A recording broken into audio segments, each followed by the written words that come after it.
In October 1964, when the People's Republic of China detonated its first nuclear device, the event marked not only the arrival of a new nuclear power, but the opening phase of a prolonged and unusually isolated weapons development program, shaped decisively by the rupture with the Soviet Union.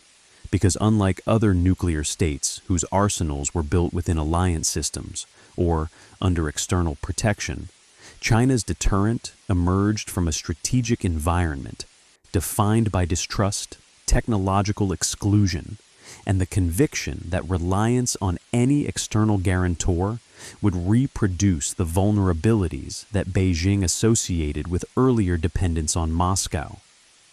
The Sino-Soviet split transformed China's nuclear program from a partially assisted effort into a self-contained strategic enterprise whose central objective was autonomy rather than parity. And this objective structured every aspect of development, from infrastructure placement to doctrinal formation, as Chinese leadership concluded that survival in a hostile international system required an independent capability insulated from both Western pressure and Soviet coercion. The early nuclear test demonstrated technical success, but it also exposed the depth of China's isolation, because after the withdrawal of Soviet advisors and the termination of assistance agreements, Beijing was forced to continue weapons development without access to shared testing data, design validation, or integrated delivery doctrine, conditions that imposed severe constraints but also reinforced the political determination to maintain secrecy and self-reliance.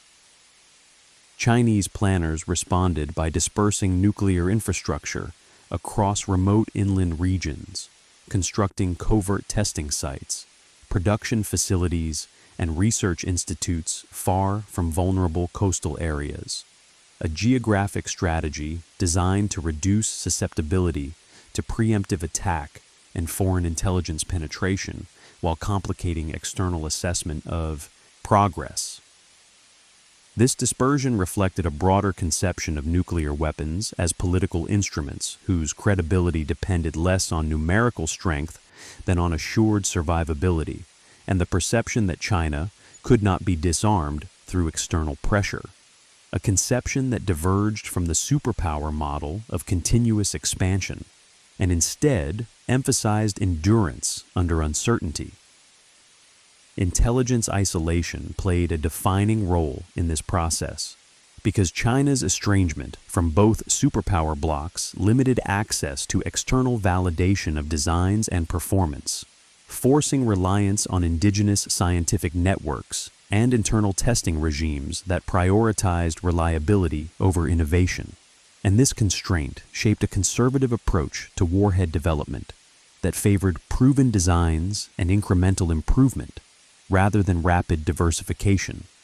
The absence of sustained external intelligence exchange also meant that Chinese analysts had to infer foreign capabilities and intentions through open-source analysis, limited diplomatic reporting, and sparse technical collection, reinforcing a strategic culture that assumed worst-case scenarios and treated ambiguity as a permanent condition rather than a problem to be resolved. This culture fed directly into deterrence formation, as Chinese doctrine emphasized minimal sufficiency, the maintenance of a retaliatory capability capable of surviving an initial strike, and the avoidance of entanglement in arms-racing dynamics that could expose weaknesses or invite coercion. Throughout the late 1960s and 1970s, nuclear testing served not only to validate designs, but to signal resolve and continuity in the face of diplomatic isolation, with each test reinforcing the message that China's deterrent was independent, irreversible, and not subject to external veto, even as the pace of testing remained measured and deliberate. Covert infrastructure development during this period was guided by the assumption that foreign intelligence would eventually detect key facilities, but that uncertainty about their exact number, location, and readiness would complicate adversary planning and strengthen deterrence by denial, an approach that mirrored broader Chinese military thinking about concealment, depth, and strategic patience. The evolution of delivery systems followed a similar logic, with emphasis placed on survivable platforms rather than rapid deployment, and while technical challenges slowed progress, the program's direction remained consistent with the overarching objective of strategic autonomy. By the early 1980s, China's nuclear posture had solidified into a distinctive model characterized by limited forces, centralized political control, and an emphasis on assured retaliation rather than escalation dominance, a model shaped directly by the experience of isolation after the Sino-Soviet split, and by the belief that nuclear weapons were instruments of political survival rather than tools for war fighting.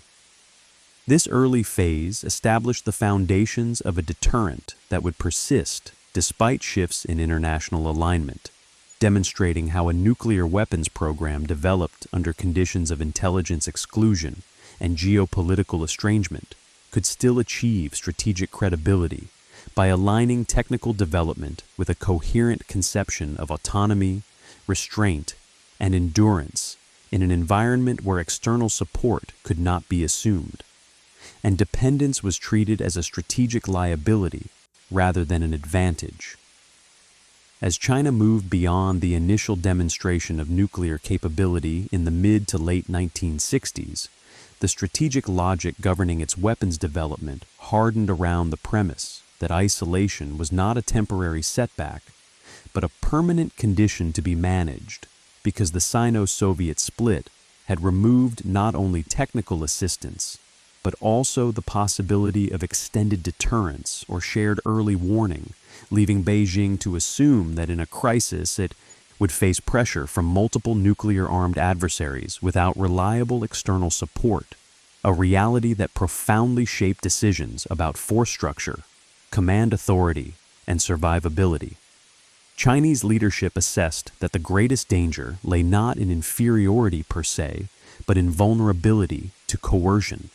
particularly the risk that a small and detectable arsenal could invite threats or preemptive planning. And this assessment drove the prioritization of concealment, redundancy, and political control over rapid expansion or technological competition. Nuclear infrastructure development during this period reflected these priorities, as facilities associated with weapon design, fissile material production, and testing were deliberately placed deep inland, often in sparsely populated regions with limited transportation access, complicating foreign intelligence collection and reducing exposure to conventional or nuclear strike, while also imposing logistical burdens that slowed progress but were accepted as the cost of survivability. This geographic dispersion was accompanied by organizational compartmentalization, as research institutes, production units, and operational forces were separated institutionally to limit the consequences of penetration or compromise, reinforcing secrecy at the expense of efficiency. Intelligence isolation intensified the conservative character of China's nuclear program because without continuous access to external benchmarks or design exchange,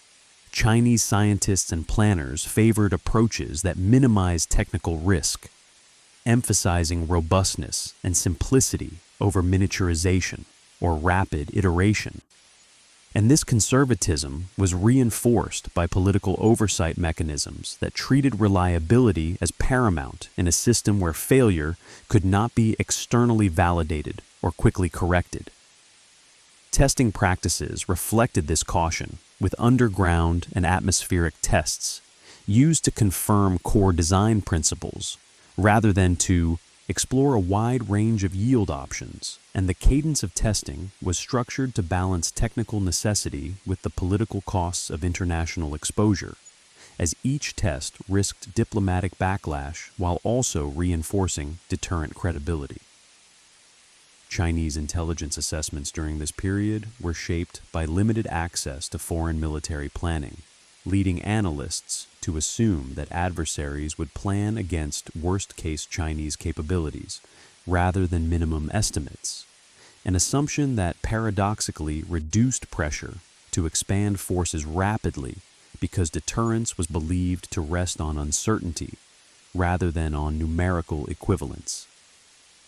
This belief supported the articulation of a doctrine centered on assured retaliation, under which China would maintain a force capable of surviving an initial strike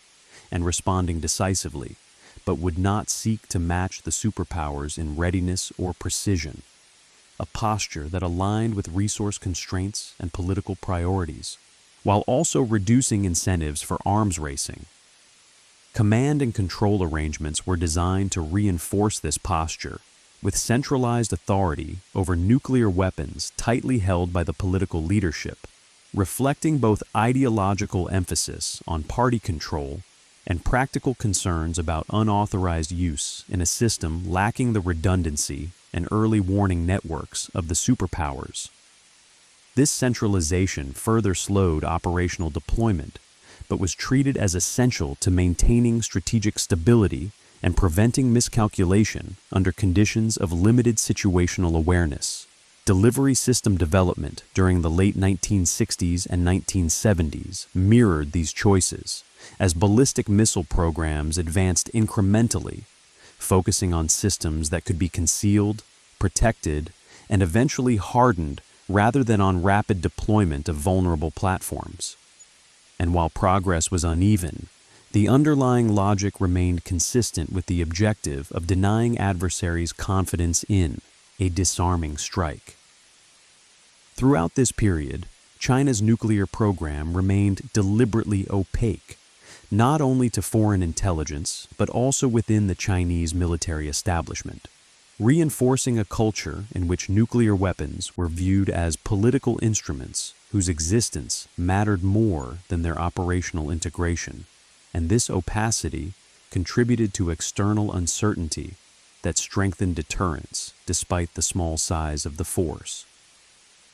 By the end of the 1970s, these choices had produced a nuclear posture that was modest in scale but resilient in concept, demonstrating how strategic autonomy could be constructed under conditions of isolation by aligning technical development, organizational design, and doctrine around the singular objective of survival rather than competition, an approach that distinguished China's nuclear trajectory from that of other nuclear powers and set the conditions for its continued evolution in the following decade. As China entered the late 1970s and early 1980s, the evolution of its nuclear weapons program increasingly reflected the interaction between strategic isolation and cautious opening.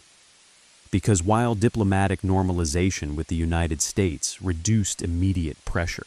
it did not alter the core assumption that China's deterrent had to remain independent of any external security guarantee and resilient against intelligence penetration.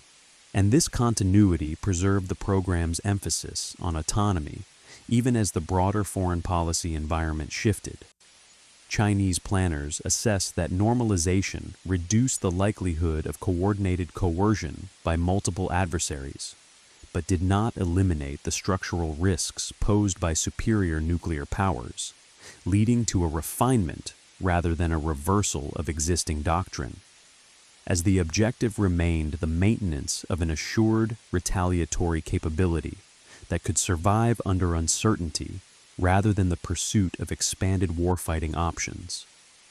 During this period, improvements in testing infrastructure and instrumentation allowed more precise validation of warhead performance.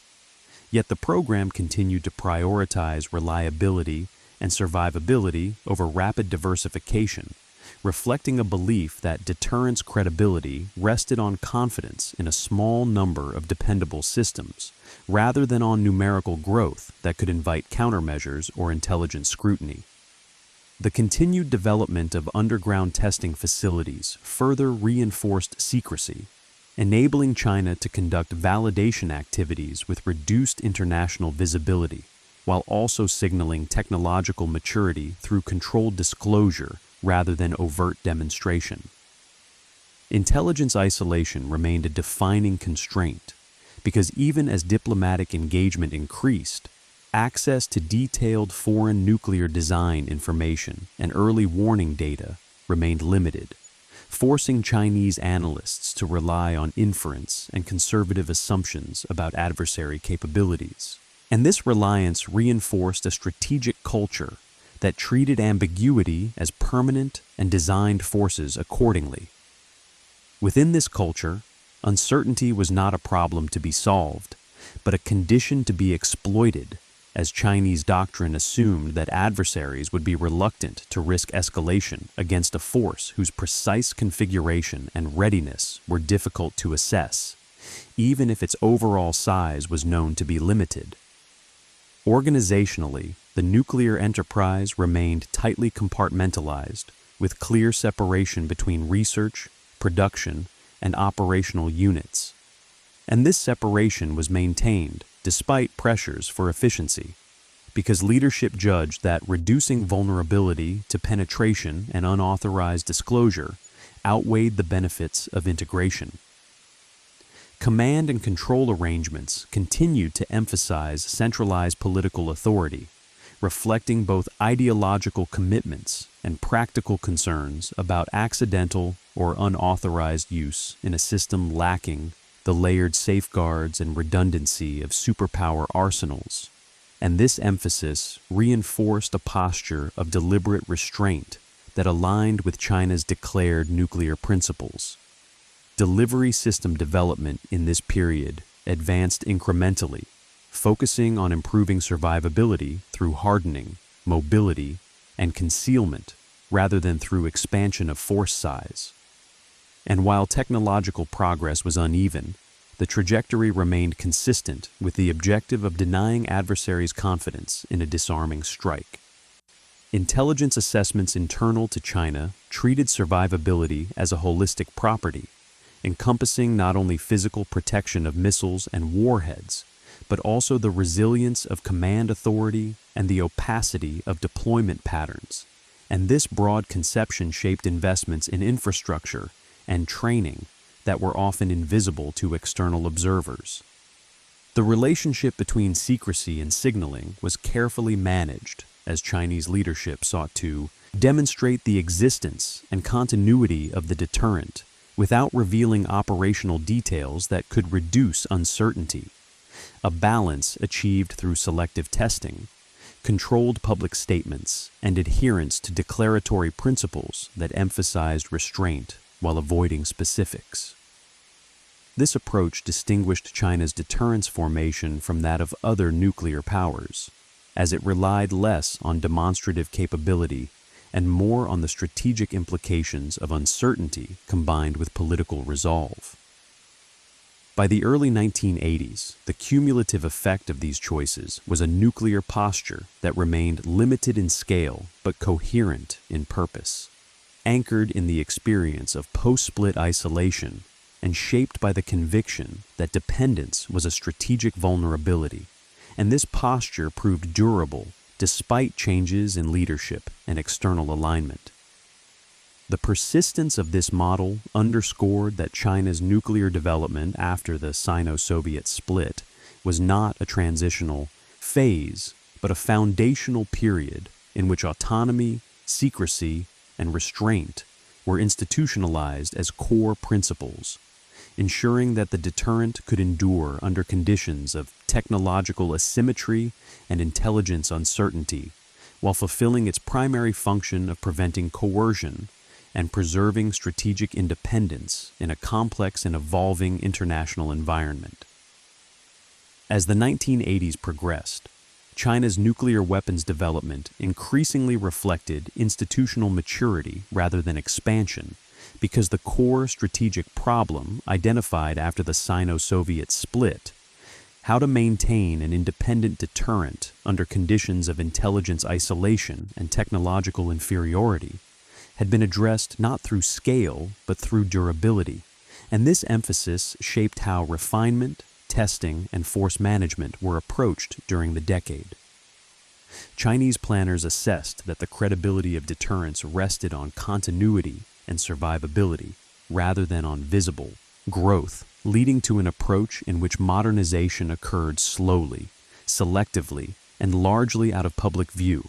reinforcing uncertainty for external observers while preserving internal confidence in retaliatory capability. Improvements in warhead reliability and delivery system integration during this period were guided by conservative engineering principles that prioritized proven configurations, incremental upgrades, and extensive validation within domestic testing infrastructure,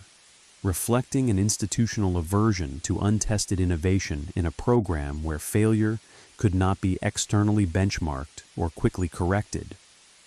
This conservatism extended to force posture, as deployment practices emphasized concealment, mobility, and protection rather than readiness for rapid launch, aligning operational behavior with declaratory policy that framed nuclear weapons as instruments of deterrence rather than warfighting. Intelligence isolation continued to influence analytical assumptions as Chinese assessments treated adversary capabilities as opaque and potentially exaggerated, reinforcing the belief that deterrence effectiveness derived from denying confidence in a successful first strike rather than from matching adversary force structures. And this belief reduced pressure to pursue numerical expansion even as other nuclear powers modernized their arsenals. The absence of integrated early warning systems comparable to those of the superpowers reinforced centralized political control over nuclear decision-making, as leadership judged that deliberate, controlled response was preferable to automated or delegated mechanisms that could increase the risk of miscalculation under conditions of limited situational awareness. This judgment shaped command arrangements and training practices, embedding restraint into the operational culture of the nuclear forces and reinforcing the separation between conventional and nuclear planning. During this period, external intelligence assessments increasingly recognized the distinctiveness of China's nuclear posture, yet the opacity surrounding infrastructure, deployment patterns, and readiness levels sustained uncertainty, complicating efforts to model Chinese deterrence behavior using frameworks developed for superpower arsenals. Chinese leadership exploited this ambiguity by maintaining a consistent public narrative of restraint while avoiding disclosures that could reduce uncertainty, reinforcing the deterrent effect of limited but survivable capability. The strategic logic underpinning this posture remained rooted in the experience of post-split isolation, as planners continued to assume that reliance on transparency or external reassurance would expose vulnerabilities rather than mitigate them.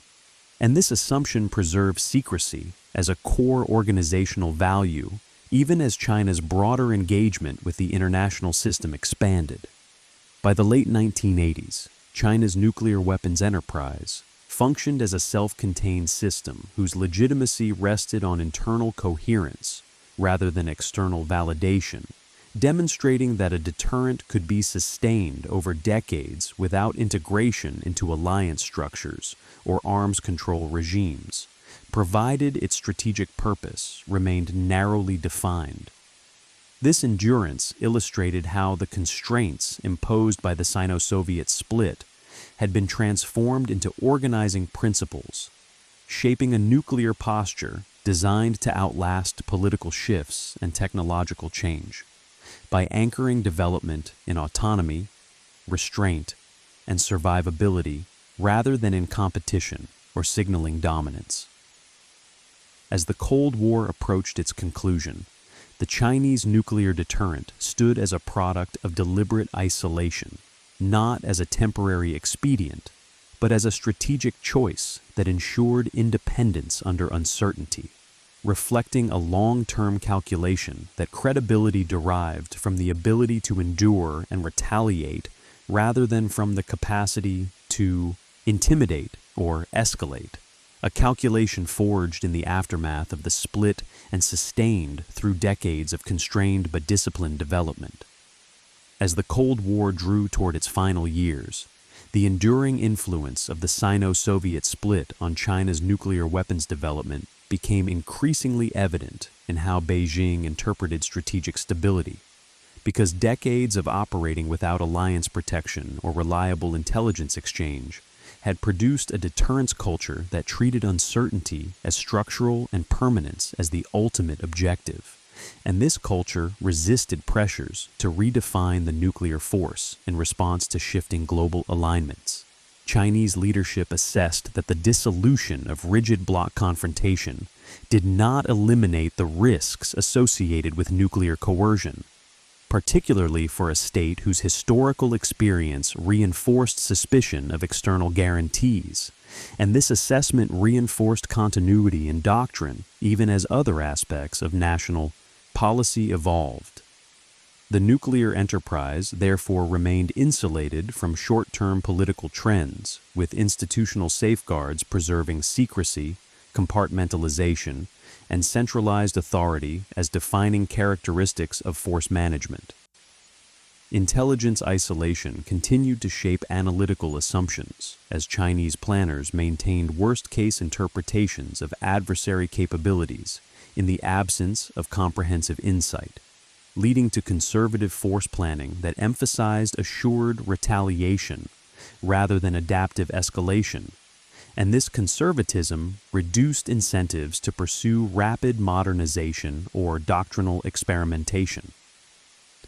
Testing practices in the final Cold War years reflected this restraint, focusing on validating existing designs and ensuring reliability rather than on expanding yield options or integrating novel technologies. And each test was treated as a strategic event, calibrated to reinforce deterrence without inviting unnecessary exposure.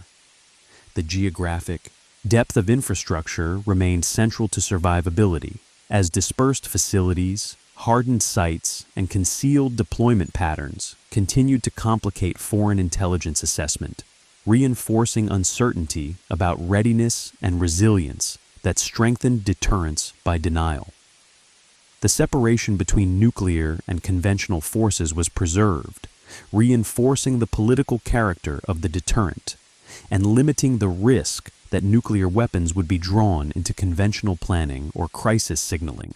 a separation that reflected lessons drawn from decades of observing superpower competition and its associated risks.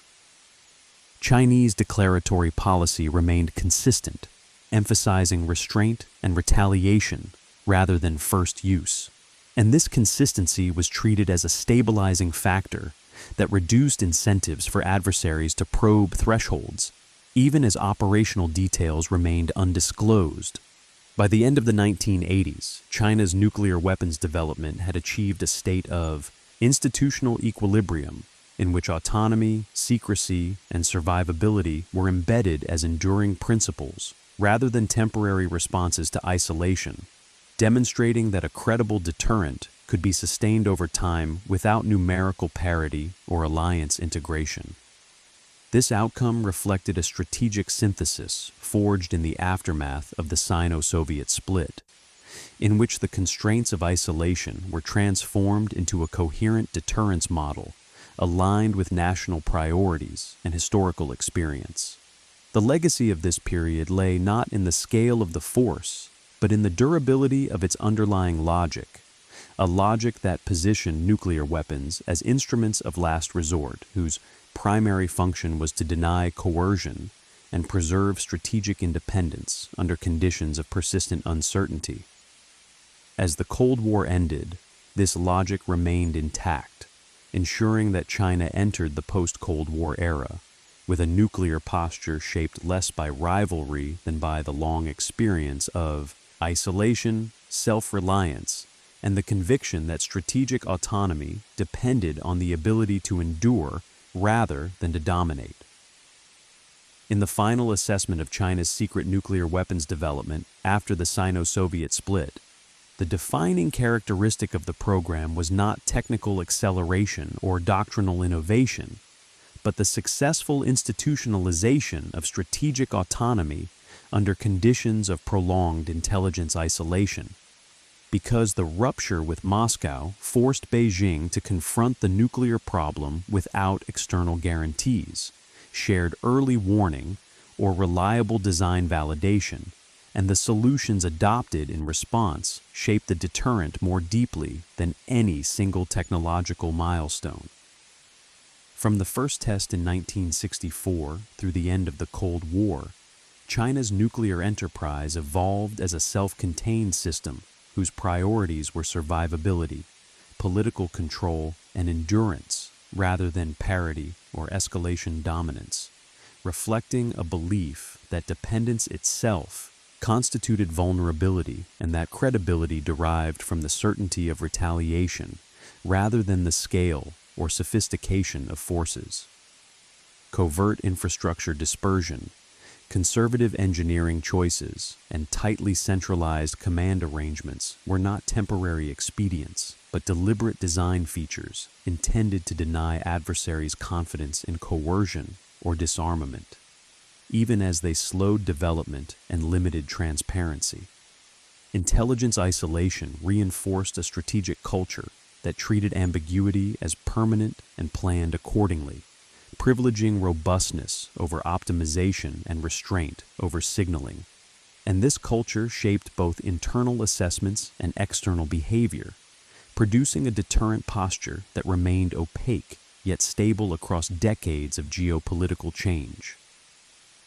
The absence of alliance integration or arms control participation during much of this period did not weaken the deterrent, but instead reinforced its inward coherence, as legitimacy was derived from internal confidence rather than external recognition, allowing the program to persist through leadership transitions and shifts in international alignment without fundamental reorientation. By the late 1980s, China's nuclear weapons development had reached a mature equilibrium in which limited forces, declaratory restraint, and concealed survivability combined to fulfill the program's original objective of preventing coercion and preserving strategic independence, an outcome forged directly by the experience of post-split isolation rather than by imitation of superpower models.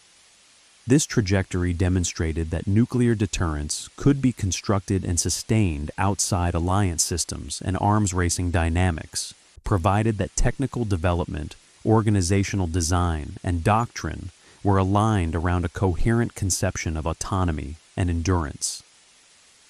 The legacy of this period was therefore not merely the establishment of a nuclear arsenal,